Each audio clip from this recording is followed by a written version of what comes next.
So welcome everyone to Black DVM Network's becoming, what is the title of this? Being. I'm like becoming. I'm thinking Michelle Obama because I'm actually obsessed with her. But like what? Being a female or a woman veterinary entrepreneur and being Black, you know, all of these intersectionalities that and identities that we have. So again, welcome everyone. This is a part of our Black History Month series. We've done a lot of events this month, but obviously we're always supporting Black culture at Black DVM Network. So we're just celebrating a little bit more this month for Black History Month. Dr. Starke also joined us a couple of weeks ago with her itchy skin rounds with alongside Dr. French. So happy to have her back. She was one of our first Black History Month events. And then last Wednesday, we did the Black History Month Trivia Night. So every Wednesday, 7 p.m., we have Black History Month events going on in February. Next week's event is titled The First But Not the Last, honoring the first Black veterinary graduates. So we have compiled in collaboration with the Multicultural Veterinary Medical Association, all of the first female and male Black veterinary graduates from each of the veterinary schools. And we'll be doing an unveiling of them to kind of start to build this repertoire of Black veterinary history. It's awesome. Yeah, so first off, I want to thank Hills, who is our sponsor for the month. Hills Pet Nutrition is showing their commitment not only to diversity, equity, and inclusion, but to just new communities in vet med by supporting Black DVM Network and being our Black History Month sponsor. So we will go ahead and, like I said, get started with Dr. Starke. So Dr. Starke is the founder and owner of All for PAWS Relief.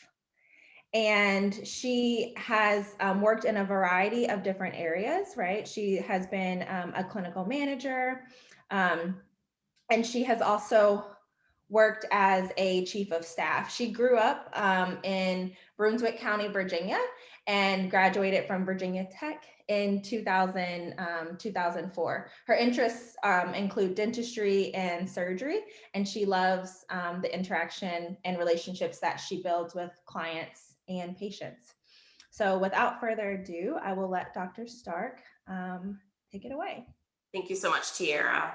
So I'd like to start the evening just by doing a very short PowerPoint that just wanted to kind of come up with some of my thoughts when I was asked to do the talk about being a business owner, being a Black veterinary owner, just some pearls that I would like to share with you, and just, you know, let me know if you have questions as you go along.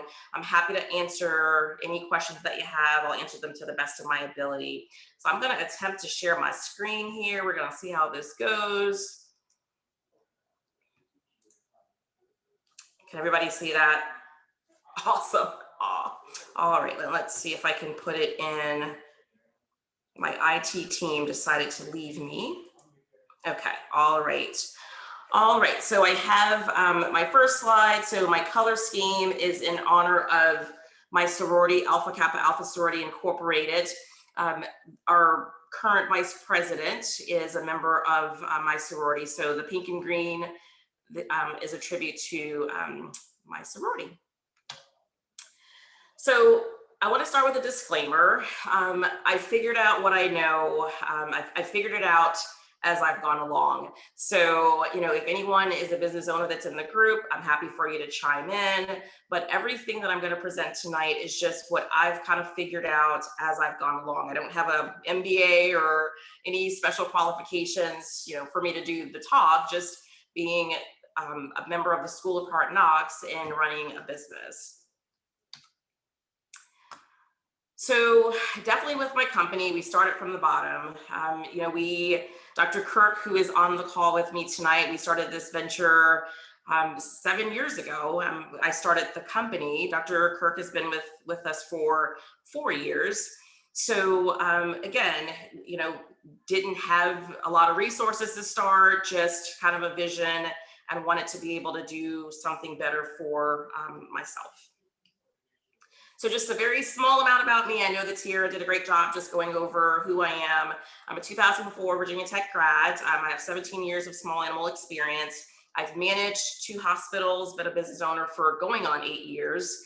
I started doing relief because I wanted a better life. So one of the things that I try to instill in new grads, I kind of feel like an old head now, I'm being, in the profession for 17 years. I want us to just remember that we went to school, we went to vet school to have a better life. And so that's, throughout the talk and just throughout our careers, that is a very important part to remember. And starting my relief business was the best decision that I ever made in my career, hands down. So one of the things that I've realized, or, a couple points that I've realized just being a small business owner in this country, the way that you acquire wealth is through small business ownership. So one of the things that I always say is when you own a business, you pay your expenses and then you pay taxes on what's left. When you don't own a business, you pay taxes first and then you get to pay your bills on what's left. The goal is to not have much left when you're done so that you can pay a lower rate of taxes. And so, that entails working with a really good accountant, having an accountant that you trust, just knowing what things you can legally write off, what things you can't. But it definitely changes your perspective when you're a business owner and you really get to see that, gosh, I get to, even though you may have a higher effective tax rate, at the end of the day, a person that owns a business probably pays less taxes than a person who, works for someone. So business ownership, there are advantages and disadvantages. Some of the advantages and disadvantages are the same, as you'll note from the slide. So I would say, just from my perspective, the advantages are you don't have a boss. So you are your own boss. You do get to set the work culture. So one of the things that our group with All for PAWS, our work culture is work hard and play hard. I mean, we really try to encourage everybody to have a good work-life balance. I know that phrase is thrown out a lot in veterinary medicine. However, I don't know a lot of veterinarians that actually work at a place that facilitates that mentality and that culture. You can ask anybody on our team. I mean, next weekend, we're actually all going to brunch and we're going to a spa for the day. It's been a really rough last 12 months. And so, part of the work, setting the work culture is whether you set a positive vibe, whether you set a negative vibe, but as the owner, as the quote unquote boss, you get to set the work culture. The other advantages are tax advantages.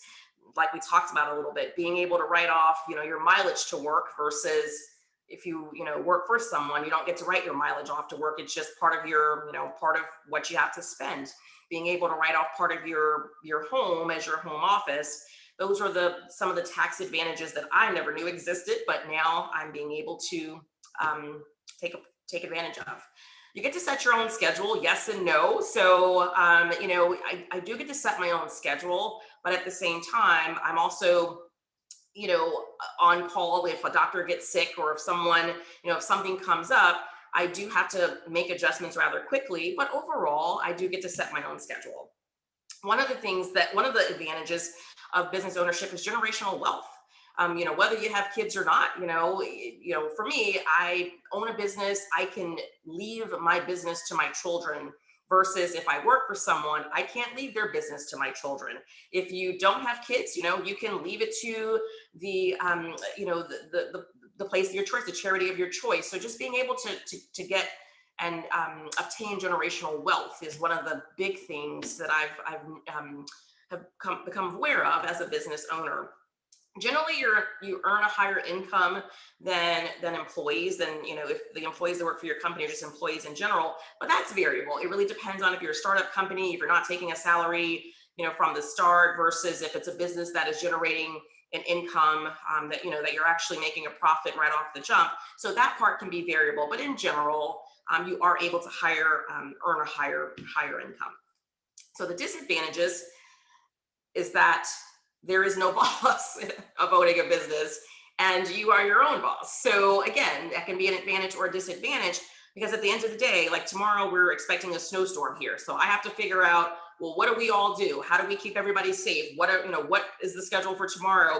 Do I have to go in if someone can't make it in? So, the buck stops with you as, as the person that's at at the top, I guess. So again, I'm always on call. I take a vacation. I get to set my own schedule, but there's never a time that I'm on vacation that I don't have to check my email in the morning to make sure that everything's going smooth.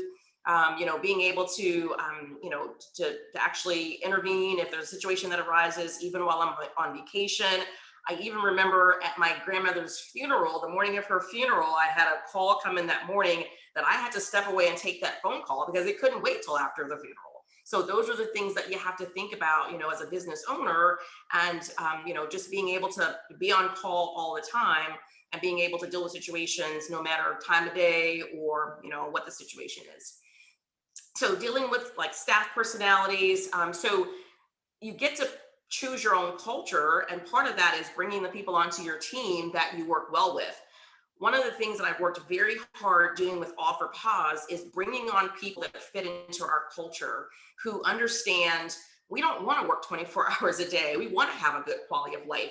We want to practice high quality medicine. So, it's easy for me to deal with the staff personalities on our team because we've really worked hard to pick a team that fits the culture that I want to portray and to set.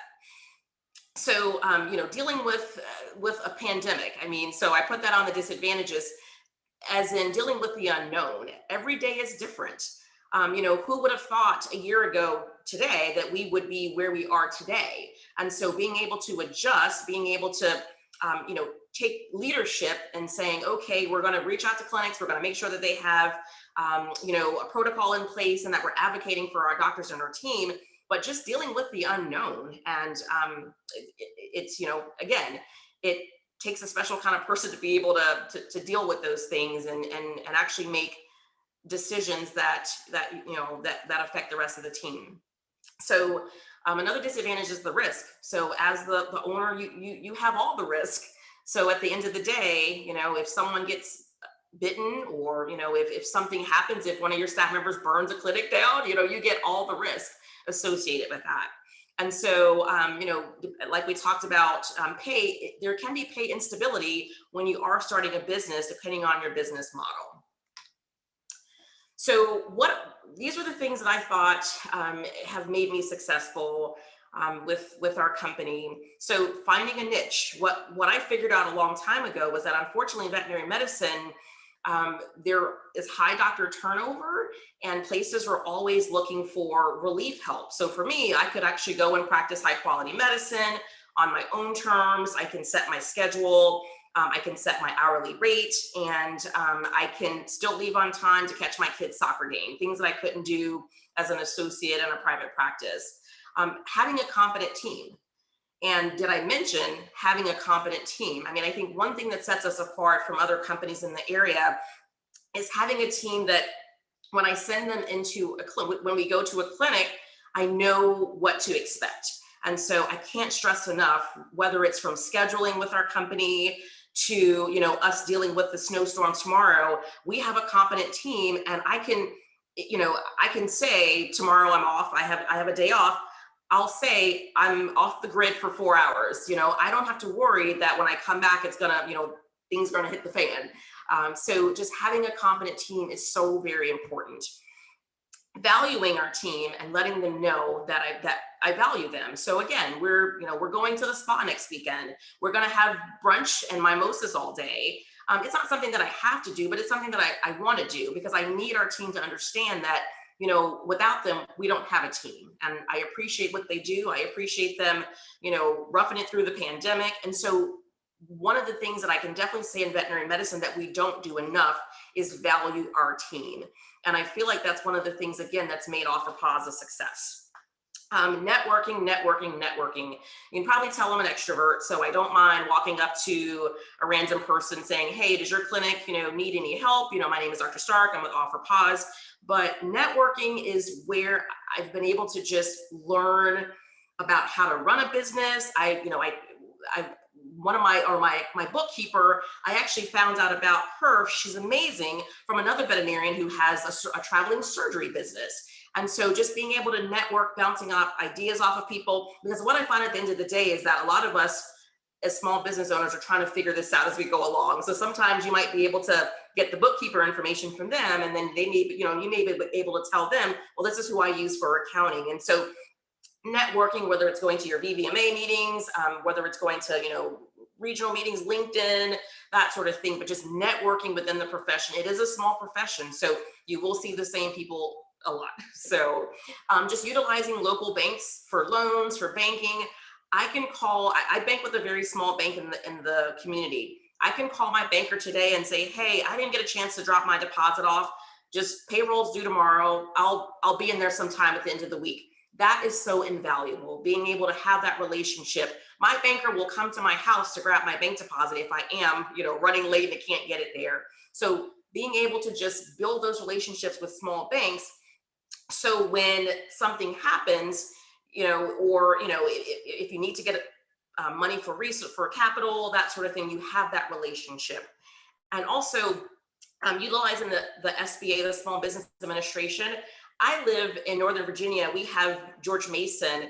They do a lot of small business outreach. They're free, meetings where you can go and learn how to do government contracts. If you want to do government contracting, you can learn how to, do social media for marketing. So utilize your SBA, and usually they locally have a branch where you can, kind of have that, again, that personal relationship and networking. And they have lots of good resources in just how to run a small business and how to nurture a small business. So that's all I have as far as the PowerPoint part. These are my two dogs who have a very hard life.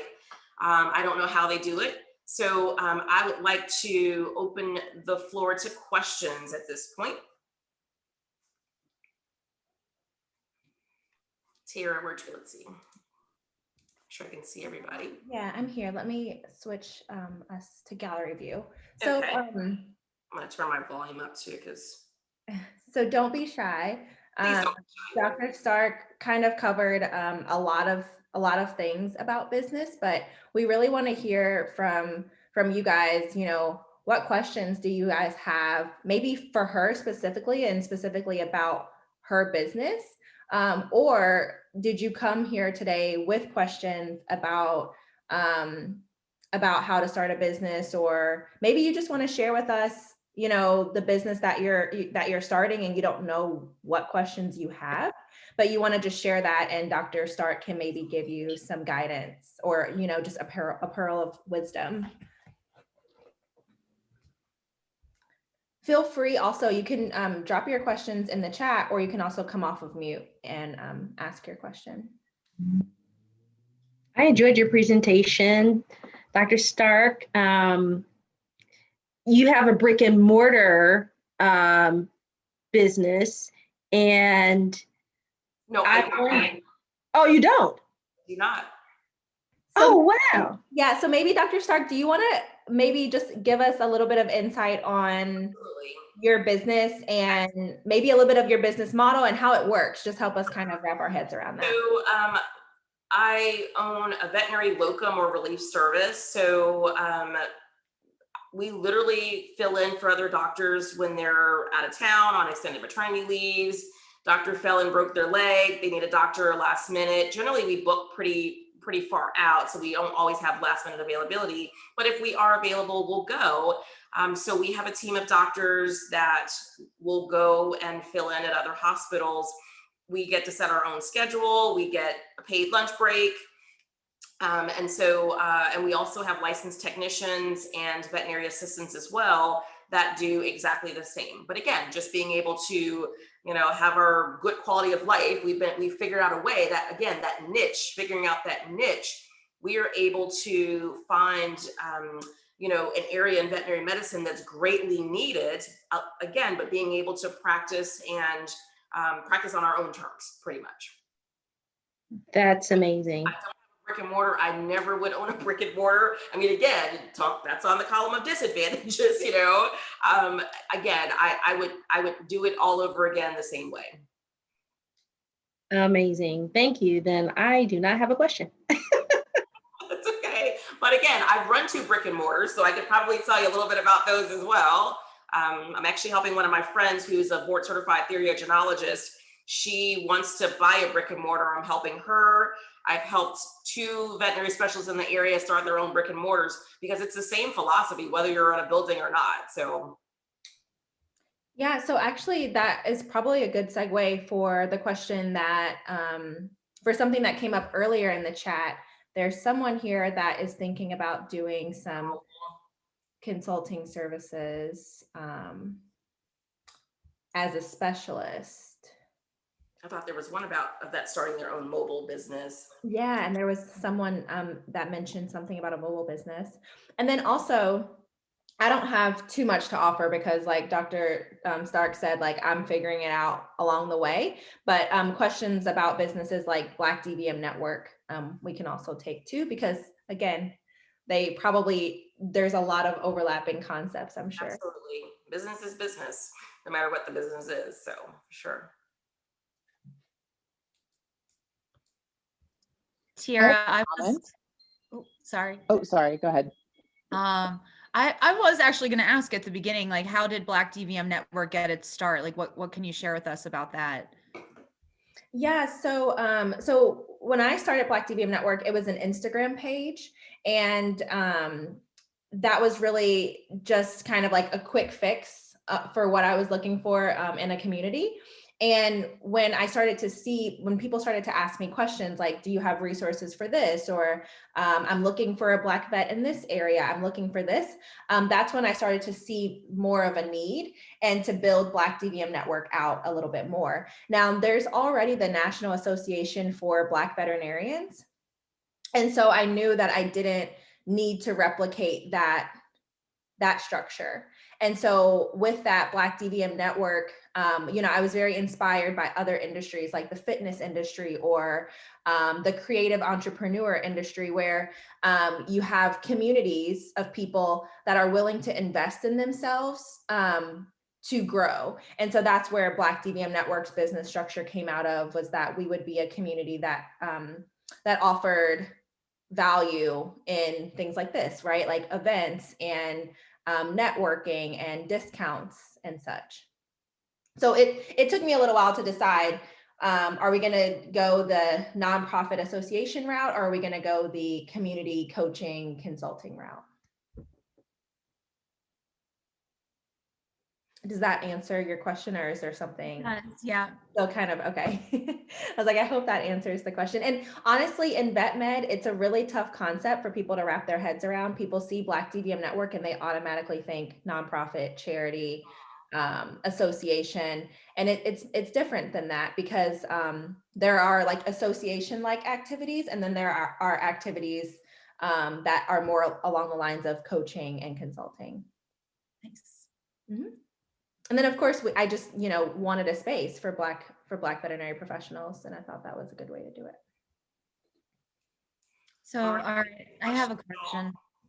Oh, go ahead.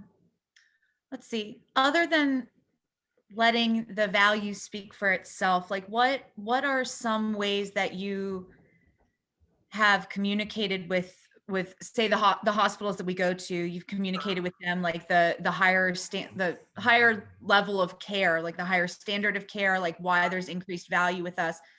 Like in what ways do you communicate that so that we can continue to compete with these, say like indie vets who's coming in? Sure. So I think the medicine that we practice and the bonds that we deal with the clients while we're there kind of speaks for itself.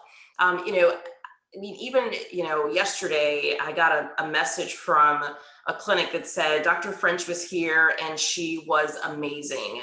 And so, I think just our work speaks for itself. We go into the clinic, we walk in, we mesh really well with their culture, no matter what the culture is.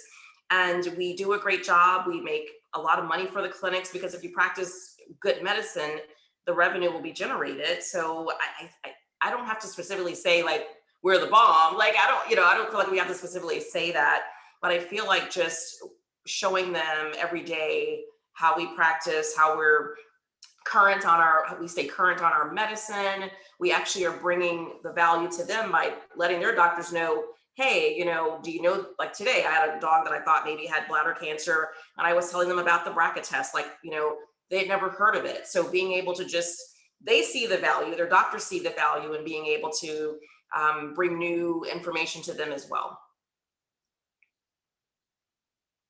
And, competition actually makes you step your game up, and I think that competition is good. And I know that there are other companies that have started since I've started this company, but it actually makes it gave me the time to reevaluate what we were doing to make sure that we were on the top.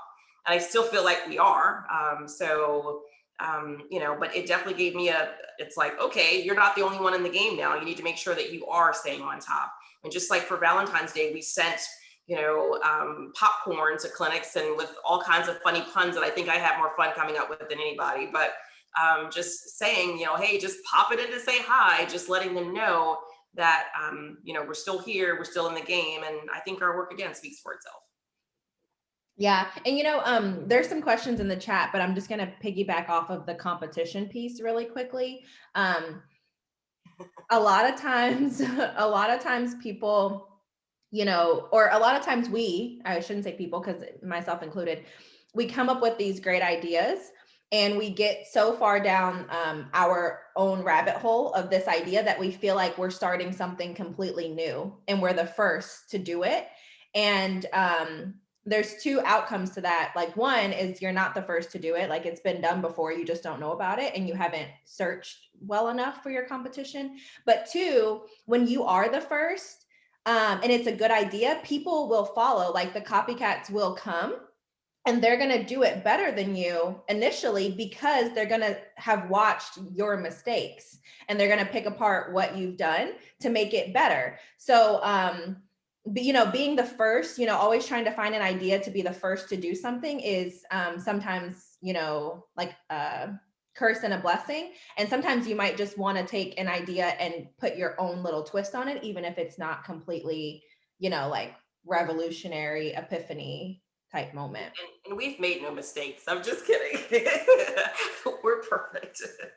So basically she has a business model for you to follow if you want to get started. I try to be thoughtful. I mean, I'm not going to say they were perfect, but I try to be, my allergy, sorry. I try to be thoughtful and just, every decision that we make, I try to not take it with a grain of salt. Everything that we propose to our staff, we try to be very thoughtful in what we do. So, of course we make mistakes along the way, but I feel like we have a great team that knows how to problem solve. So I'm always confident, usually I'll bounce an idea off of our team and say, what are your thoughts? Because I want to know what they think, but usually it's what I'm thinking, like we all, again, we set the culture, we think very similar. Right. So there's a question from Dr. Johnson in the chat. What helps with decisions regarding starting nonprofit versus consulting versus associations, businesses? And then the second question is, where do mentoring/training businesses fit in? So, want to answer that one? Yeah, I'll take this, and I will say that we can talk about it more because this would never be a short answer. All businesses, anything that's incorporated as a business is pretty much going to run along the same lines. Nonprofits are businesses. They just run under different, regulations and rules and things like that. Associations, the same thing. So for me, it was easier to get Black DVM Network up and running off the ground as a sole proprietor, only owner, without having a board, without having to go through all of the red tape of being a nonprofit. We still are for a social cause, so we would kind of fall under the umbrella of a B Corp, which if you can read up about B Corps and what they do. Ben & Jerry's is a big example of a B Corp, right? Like a business, but with like a really huge social cause and push behind it. And so it really just depends on what you want to do. And taking into account that associations, members are really going to run an association.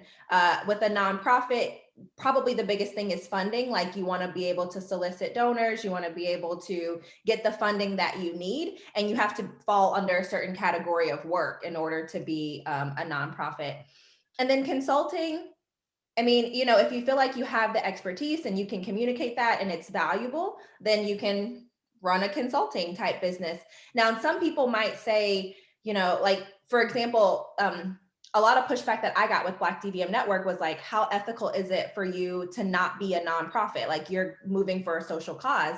And I had to always explain to people that, you know, you have to disassociate like being Black and having a charity, right? Like, these are people that want to invest in themselves, but have never been given the space and the opportunity to do so. Or that's how I felt, because like, that's where I saw the need. So we can talk about that more, Dr. Johnson, because I have so much to say about it, because I thought about it for a long time. I have books on nonprofits. I have books on LLCs, because it was a huge decision. Okay. I have a couple of comments. Yeah, go for it. This is Nanya, the cardiologist at Snowden in Chicago. And regarding competition, I mean, my thing is, you know, what I do is a little bit different. I do mostly remote teleconsulting. I do some ultrasound training, and I actually do some locum as well. I try to keep that the smaller part of my business. But if someone, you know, I do have some competition. But my attitude is that there's plenty of pie for everybody. And I like to categorize the population as my clients and not my clients. Right. And, you know, people that are not my clients are not bad people. There's no judgment there. It's just that one of the reasons that I started my own business is because I wanted to set the tone. I wanted to set boundaries. I wanted to decide how and when and how much I worked. And there are some clients that are going to be on board with that philosophy, and there's some that are going to want something else, and they are just simply not my clients, and I'm not going to worry about them. So, you know, competition I don't even see it as necessarily making me better. It's just sort of like, well, you know, I'm just going to work towards the mission that I set out this company to do, which may change over time, which may change as a result of competition. It might get honed and refined, but it's not something that I truly worry about. And then also to the point of, you know, sort of forging your own path and bushwhacking and, you know, like, you know, trying to build a 6-lane highway where there's like just forest in terms of starting your own business, from Dr. Starke, like there are, this is another comment, there are resources out there now, even to the question of under what sort of tax structure or, you know, corporation structure, nonprofit, what have you, what to do with your idea. There are resources that can sort of help you work through that. And, you know, sort of as it's not even a side hustle, just sort of as like my soapbox issue of life, because I feel like veterinarians have much more power to sort of take charge of their lives and take charge of work-life balance and not let their jobs control them. I feel like, you know, one of the side things I do is sort of like, you know, consult for one of these companies in terms of helping get the word out to veterinarians about starting your own business, that it doesn't have to be this big scary thing. And yes, those pros and cons I all agree with, but you can now still have your own business and not have like the lion's share or everything, you know, up to you in terms of even just setting it up, the bookkeeping, the hiring, marketing decisions, all of that stuff. So, you know, that's something that like Tierra and I sort of chatted with about like many months ago, a little bit, but, you know, there are companies out there that can help you with that, as well as just gleaning the experience from other people that have sort of been through it.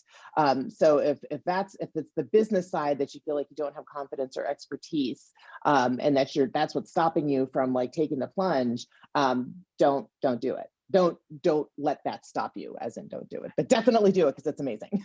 Absolutely. Thank you for your comments. I absolutely agree.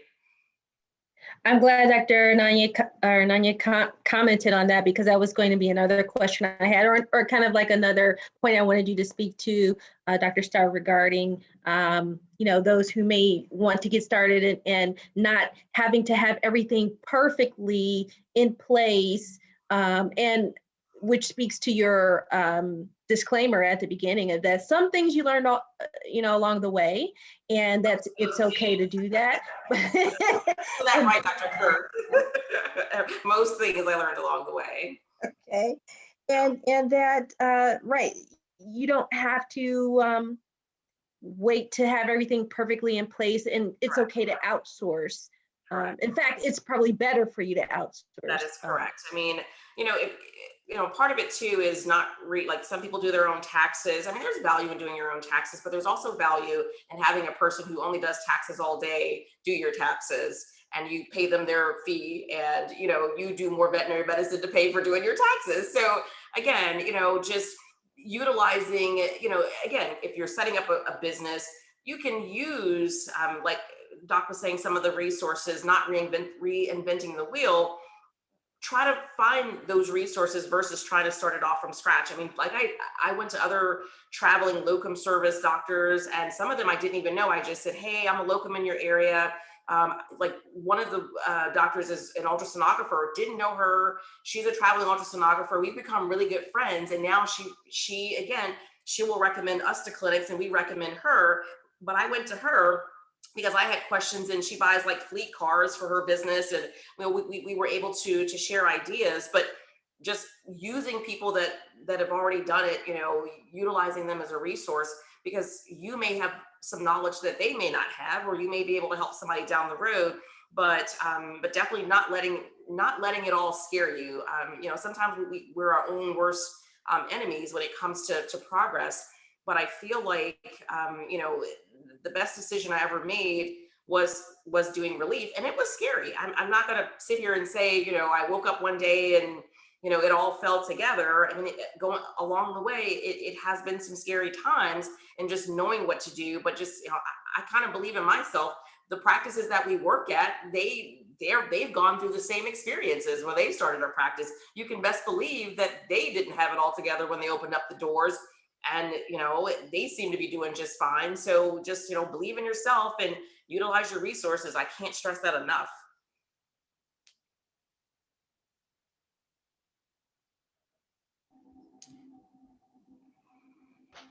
I have a question. Go ahead. Thanks. Sorry if it's a little unfocused, and I think it's mostly for Dr. Starke. But it sounds like you started as a solo, locum practitioner, and then at some point you've built a whole business with other vets under you and other staff. How did you make that transition? I want to start as a mobile single practitioner, right? But at some point, hopefully my practice will be large enough that I could hire assistants and techs and possibly even other vets. And so this may be something you want to work with an accountant on, as far as, so when I started doing locum, I was at the point where I had too much work for myself. Like, people were calling me and I was turning down lots and lots and lots of days. So Dr. Kirk, called and said, hey, are there any days that you have that, and I said, there's plenty of days. So, but for a mobile practice, I mean, your point of hiring someone may be a little bit different. You may want to talk to an accountant about at what point can you financially afford to bring on another person who, again, may not, be able to bring in as much money right away.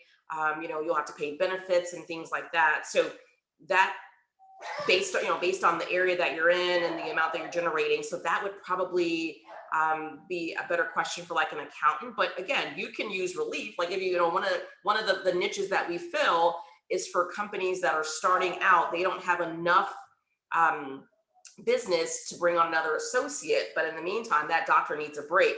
That's a niche that relief fills as well. So you may want to even think about like befriending a relief vet or two before you even start your mobile business, and just, kind of knowing their terms and that sort of thing, so that you have someone to fall back on if you break your leg, or if you need a couple of days off.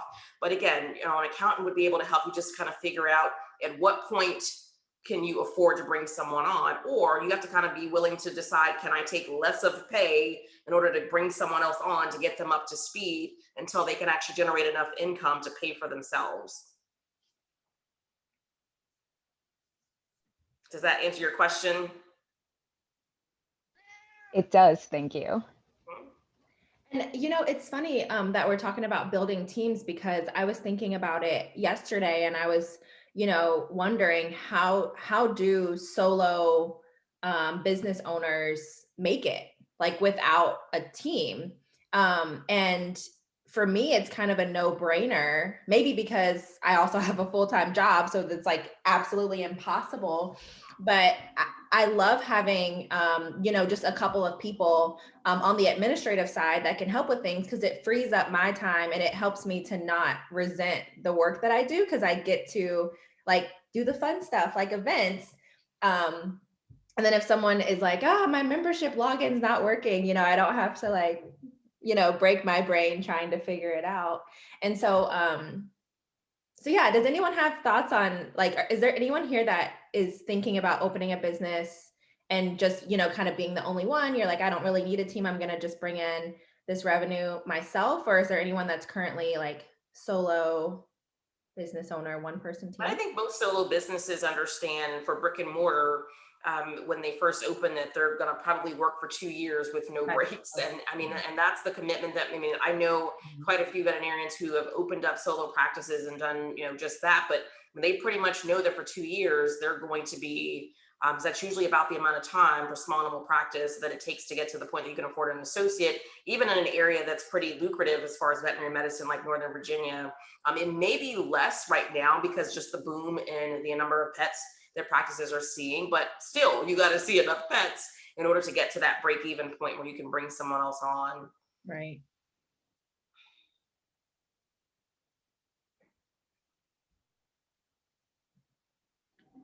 Comments, anybody? And like you said, you know, I just thought about this. It's like maybe you do take somewhat of a pay cut in that first year to, you know, to kind of make that happen.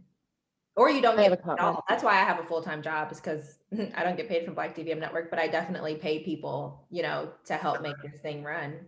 Sure, absolutely.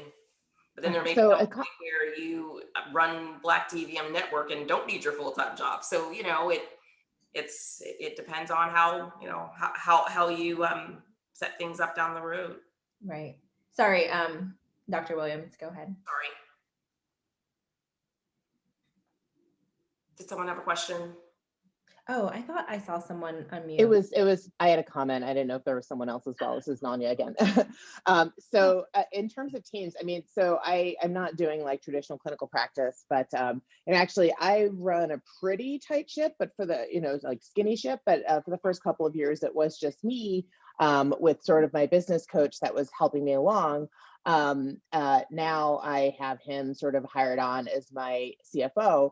But, you know, depending on what type of business you're doing, especially for like, you know, mobile practice or something like that, there is so much stuff that you can delegate for remote work. Like my former work wife, who was my technician at my last brick and mortar job, like, you know, she decided to get out of the business as well to start having children. But I told her, I'm like, don't you have so many children that you don't have a few hours to direct, you know, to dedicate to me, because you're going to be my practice manager when I need one, because she knows my crazy and she knows like, you know, what I need to be told and how to organize a practice the way that I want it to be organized.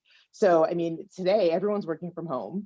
And there is a lot of stuff that can be done remotely that you don't need someone to be like joined at the hip with you 24/7. And fortunately, now we have the technology to facilitate that. So having a team doesn't necessarily mean, you know, having bodies that you're looking at every day. Yeah. My group administrator lives in a different state and she runs the company. So they definitely don't have to be where you are. Yeah, and I'll add, we have 3 administrative assistants and they are in Atlanta, South Carolina, somewhere else.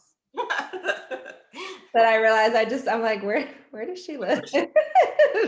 But yeah, they're obviously not here in LA, and they're also contract workers, right? So we don't have employees.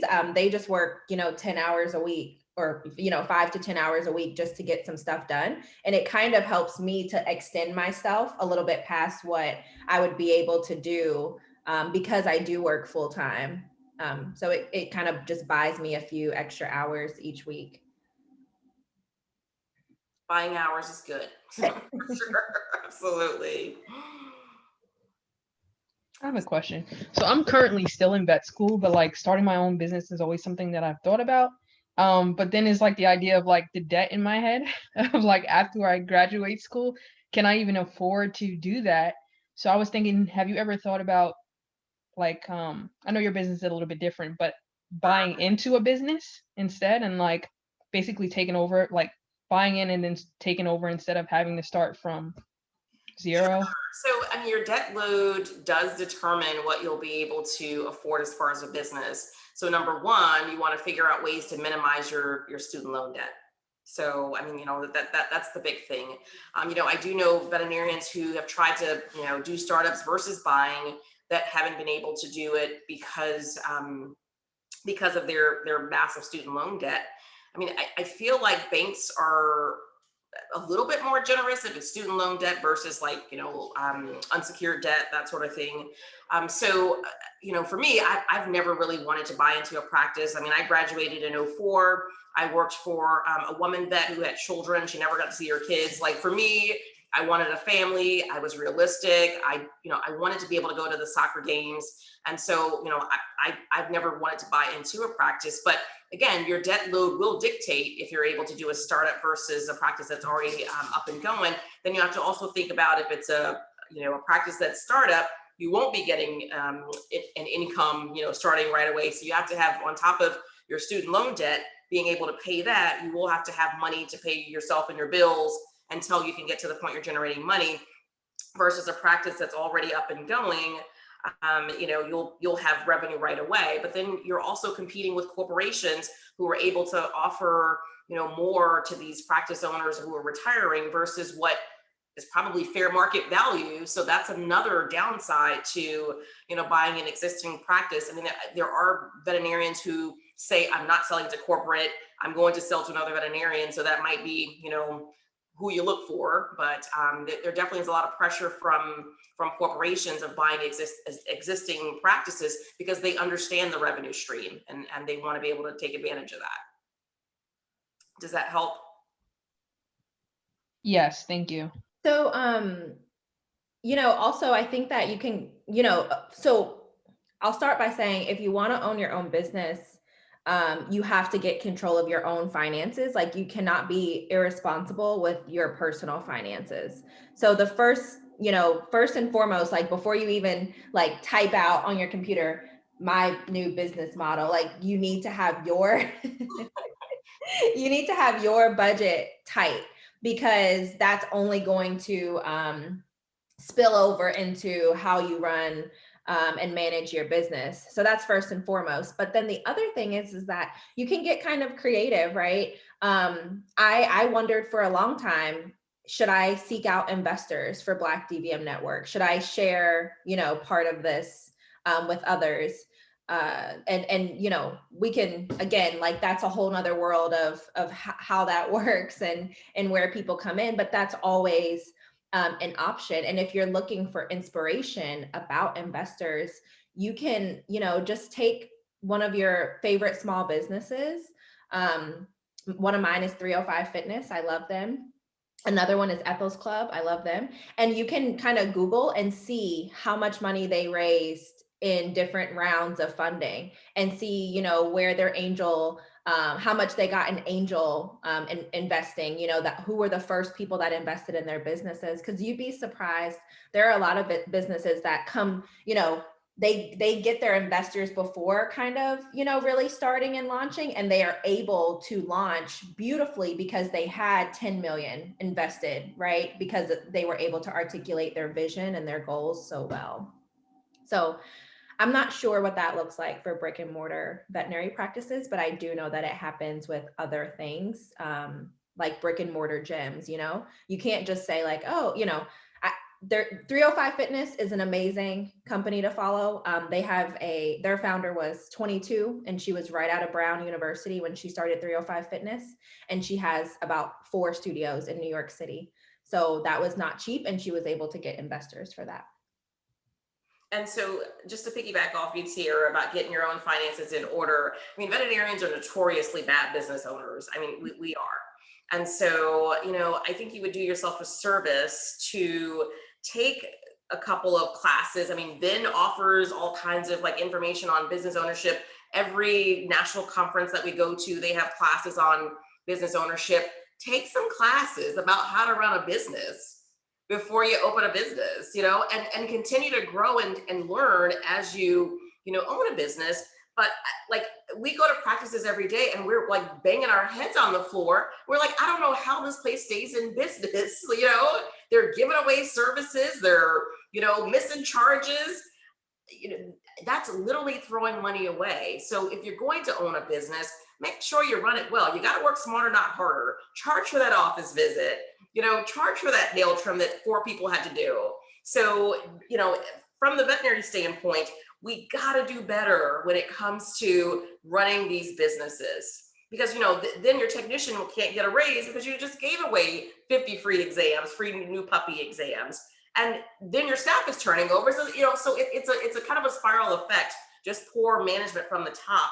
A lot of these practices come from just mismanagement from the top. So just take some classes, just do a little reading how to run a business before you start. Yeah, and honestly, you know, Tavia, as a vet student, that hopefully inspires you to get started now, right? To start thinking about your vision for what you want now, and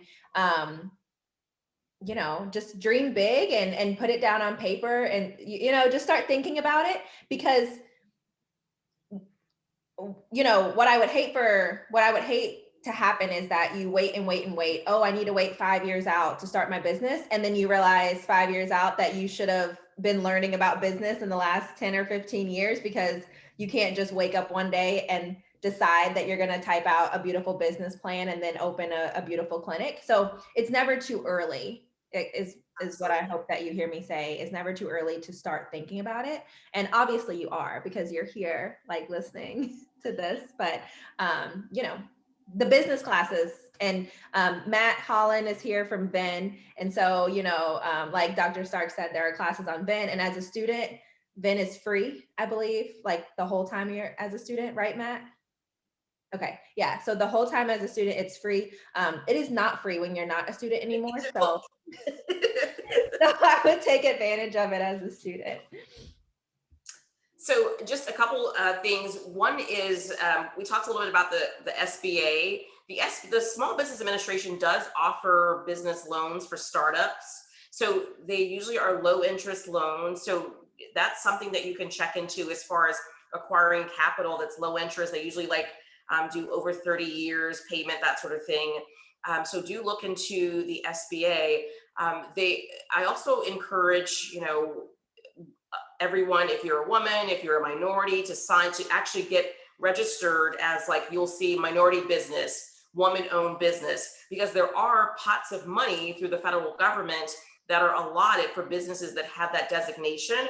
I thought, like, oh, you just, you know, oh, I'm a woman, I'll just say no. There's a process that you have to go through to prove that your business is majority owned by a woman or a veteran or you know, a minority owned business, because there are pots of money and grants. Even right now with like the pandemic, there's tons of funding out there for businesses who have those designations. If you haven't jumped through the hoops to get the designation, then you can't apply for those money. So I'm in the process of doing it. It is a pretty heavy lift as far as, you know, because unfortunately they've had people that didn't have woman-owned businesses that were applying. So it's a pretty heavy lift to get certified, but do look into it, because it gives you another avenue of resources. During the pandemic, they're passing out money that you can, again, use as capital for your business. So SBA, they have lots and lots of good resources. Thank you for that add-on. There's a comment in the chat that's really good. Also, it says, also do not underestimate the power of the side hustle. Yes. Yes, I love a good side hustle. Like, I'm not gonna lie, I love a good side hustle. You can start your own business while you are working a full-time job. It's a good way to test out proof of concept and allow your business idea the opportunity to grow without taking the pay cut. It could grow to the point of becoming your full-time job. And I could not agree more with that statement. That is like absolutely, you know, my testimony. And realizing though it's going to be tough, right? Full-time job means you've dedicated 40 to 60 hours to someone else. And so now you have to make sure that you can manage your time properly, but it is the lean way, right, to get started is to start it as a side hustle and watch it grow. And then that way you have no risk, right? Like if Black DVM Network blows up, okay, well, like I'm just going to go back to the ASPCA, like if all of this, you know, falls flat or something. So yeah, so that's a great comment. My son started over the summer because COVID, we couldn't do anything else. So I said to him, I said, you should start a business. And so we, you know, randomly, he said, Mom, I love those fried Oreos at Sonic. And I said, all right, let's do it. My son in our neighborhood set up a fried Oreo stand. He was making $200 a day, selling 4 Oreos for $5. I think just the amount of money, he's like, Mom, literally, I make these Oreos. It takes me 30 seconds. We had cars lined up in our neighborhood. They would Venmo me the money. We did contactless delivery. We would put the Oreos in the driveway. Talk about a side hustle that might put them through college. It was unreal. People are literally messaging me. So we would have all the different flavors. We'd have the Cinnabon, and so we would post a couple of days before what flavors we would have. It was like, speaking of like full-time job, I was having to get off work early to get home to fulfill orders. So I see how a side hustle can very, very quickly become a real hustle, for real. So the main question, you know, from all of that is, does he ship overnight or? Let me tell you, people, because, you know, there were no fairs, you couldn't go to like any amusement parks.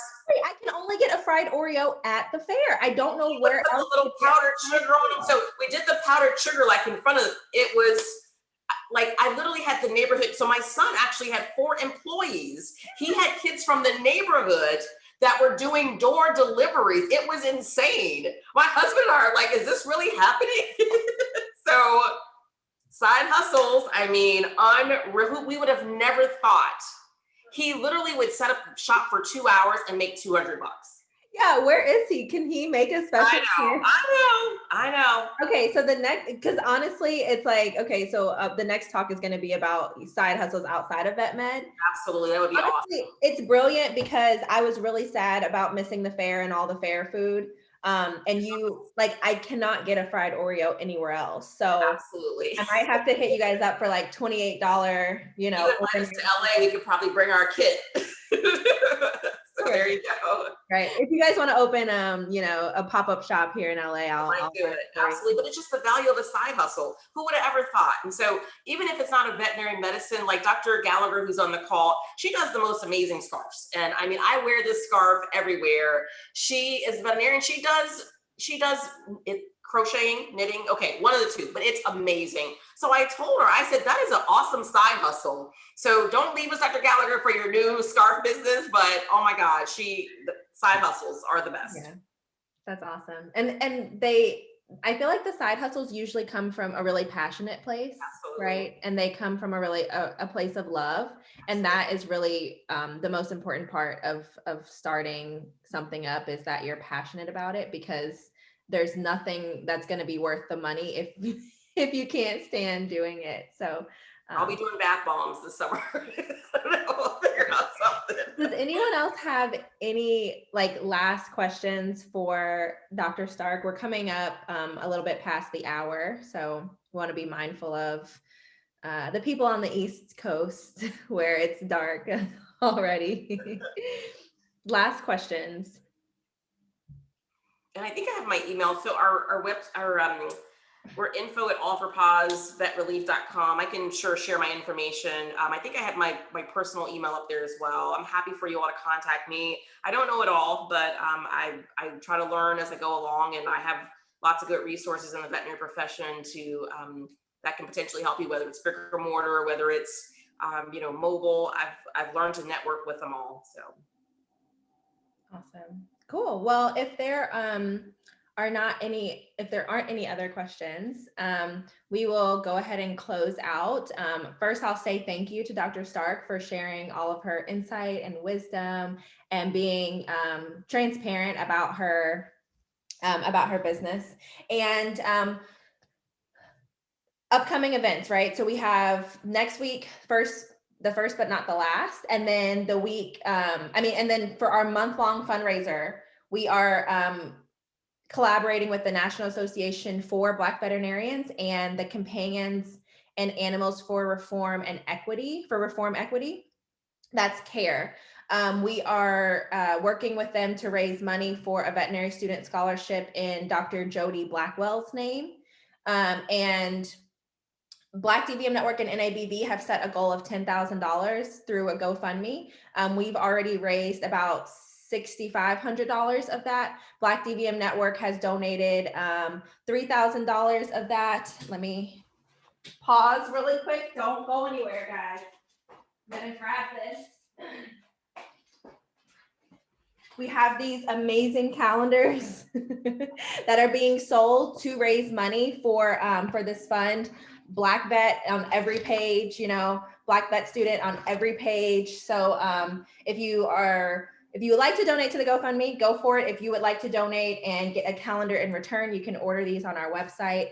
That fund has already grown much past $10,000. Maddie's fund provided a seed donation of $50,000. So very happy about that.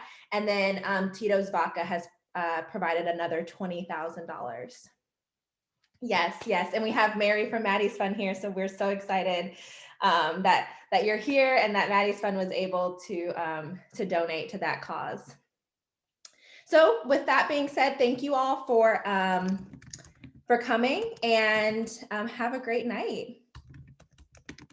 Dr. Starke, can you stay on for a few extra minutes? Yes, ma'am. Okay, thanks. I was trying to unmute. It was difficult. Oh my goodness. I was eating my dinner because I was like, I drove straight from work. Oh, wow. I was like, I'm hungry. So I popped off of